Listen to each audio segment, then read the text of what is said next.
Fala aí, turminha. Aqui é o professor Rosante, de História do Brasil. Vou comentar 4 questões com vocês sobre a FUVEST 2011, ok?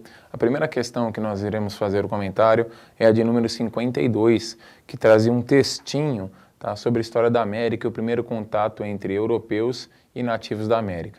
Vale ressaltar nessa questão que a questão não cobrava diretamente o contato entre eles, mas sim as consequências desse contato em relação às doenças trazidas pelos europeus aos nativos americanos que não tinham anticorpos para resistir a essas doenças.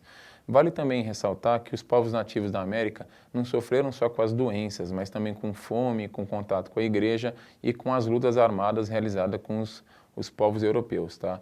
Nesse contexto que nós comentamos, a resposta que você deveria indicar, tá, para a pergunta que era: isso ocorreu primeiro entre as populações de mundialização de doença, tá, indígenas da América Central, alternativa à letra D de dado, ok? A próxima questão de história do Brasil era a questão número 53, tá? Era uma questão de história do Brasil colonial que cobrava uma referência do aluno que ele lembrasse lá de trás, tá, da União Ibérica, mas não somente da União Ibérica, e sim do que está por trás da União Ibérica, o fortalecimento de Filipe II de Espanha e um conflito que ele vai ter com a grande rival nesse momento, que é a Holanda, que trava uma guerra com a Espanha, fica independente e depois começa um processo de expansão marítima. A Holanda tinha muito contato com os terrenos portugueses, tá? O Brasil, diga-se de passagem, no Nordeste, com o financiamento do açúcar e o contrato com os portugueses de levar o açúcar para a Europa, refinar e vender. Por isso a Holanda, durante a União Ibérica e nessa disputa com a Espanha, acaba invadindo o Brasil, a invasão de Pernambuco, tá, em 1630, para dominar esse açúcar, para manter a VIC, a Companhia das Índias Ocidentais, que dava muito lucro para a Holanda. Fora isso, a Holanda também vai disputar áreas no Pacífico, tá? Exemplo das Ilhas Molucas que ela vai tomar, que também pertenciam a Portugal, tá? E além disso, a Holanda vai invadir terrenos da América do Norte, por exemplo, a fundação de Nova Amsterdã, que futuramente vai se chamar Nova York. Nesse contexto da disputa espanhola e holandesa, a resposta para a sua questão era a letra B de bola.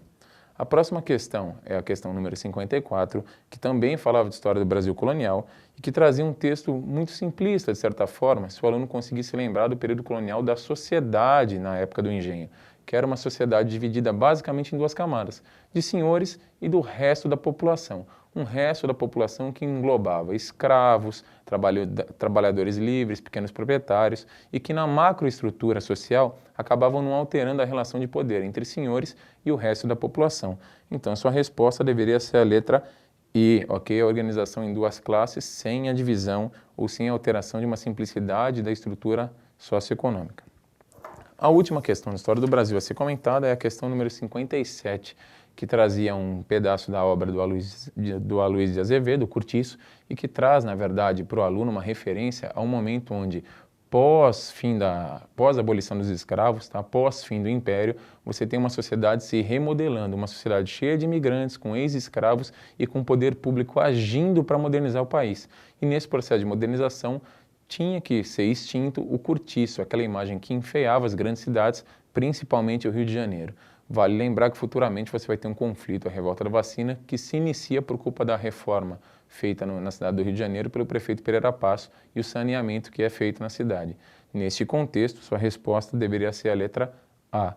Bom, pessoal, no geral a prova de História do Brasil estava num nível médio, com textos para ser analisados e questões não muito complexas, mas que dependiam de interpretação do texto e razoável compreensão dos alunos sobre o texto e o contexto histórico, ok? Espero que todos tenham ido muito bem e espero vê-los na segunda fase nas revisões, ok? Um abração, até mais.